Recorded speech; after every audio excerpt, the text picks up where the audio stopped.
We begin tonight with an epidemic among American teenagers, prescription drug abuse. 3 times as many kids are abusing drugs like Xanax, Percocet, and OxyContin than were just a decade ago. In fact, while overall drug abuse is declining, prescription drug abuse is on the rise.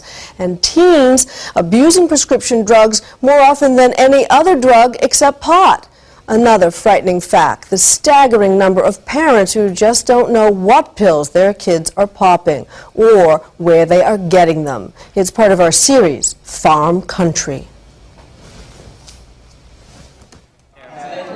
This is a drug addict, 17-year-old Jay, once a nationally ranked tennis player who just a few weeks ago didn't look anything like this. I had black eyes. I lost a lot of weight. I looked really bad. I looked like I hadn't taken a shower in over a month, probably. The day we talked to him, he had been sober for 54 days. I look like a Ritz right now. I look perfect, you know?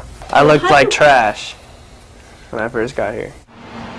Here is the Right Step, a small substance abuse treatment center tucked into a group of single-family homes in a quiet neighborhood of Houston, Texas. So what are the challenges of working with adolescents who have addiction issues?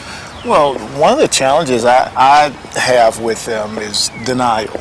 Ernest Patterson, a former NBA draft pick and a recovering addict himself, runs the Right Steps adolescent program. He counsels teen addicts, as young as 13, who live in dormitory-like rooms. Do you see a lot of kids now using prescription drugs? Yes, I see quite a few. The kids, they love to take Xanax, which they call, bars. They love the Xanax. We spent 2 days recently at the Right Step with 17-year-olds Jay and Wendy and their parents, and with a group of other adolescents in treatment who say prescription drugs are easy to get. Where were you getting some of the drugs from? School, man. I didn't get anything in school. Teens talked openly about raiding their parents' medicine cabinets. My mom was prescribed to alprazolam, which is Xanax's generic name, so all I had to do was find the pill bottle and call CVS and type in the prescription number, and then maybe an hour later you go pick it up. You just say, I'm picking up whoever's prescription. That's how I got a lot of mine. By far the most common trend I think we're seeing are sedative hypnotics, particularly Xanax, the bars is what they call them, and the opiates, the hydrocodone derivatives, the Vicodins and Lorcets. The Right Steps medical director is psychiatrist Donald Hauser. Almost every adolescent that comes into this program has used some of those particular drugs. We hear reports of these parties, farm parties, where people just put pills in a big bowl and pass them around. Does that happen? Yes, that does happen. Those are pretty much just like the big party where everybody brings anything, and we take whatever. Were you ever at a party where that happened as well? I've been to that, with lots of drugs involved. Among teenagers, it's often called trail mix. Tell me about this trail mix. They'll just reach their hands in it and just take a handful and just take them. So they don't even know what they're getting? No, they don't know. I mean, it could be Xanax or OxyContin or... Could be anything. Including deadly.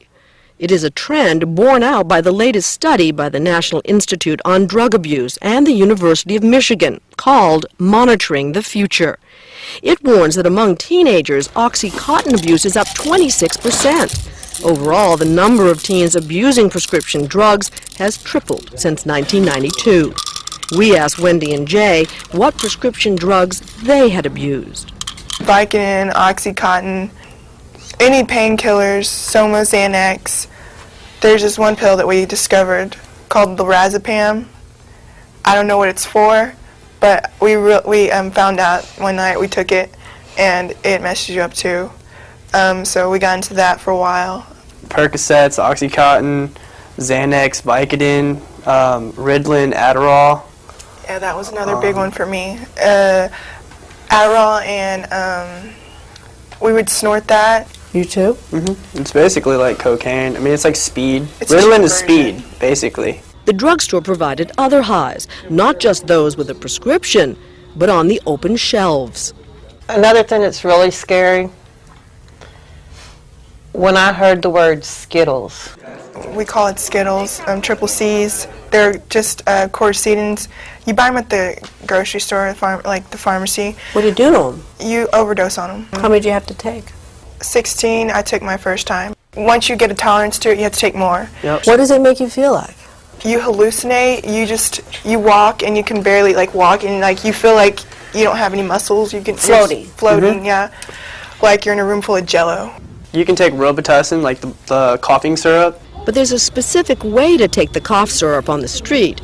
It's called robotripping. And you can tie a shoelace on it and then go like that with it. And there's actually drugs in Robitussin that comes to the top, and you just drink the drug and it makes you hallucinate.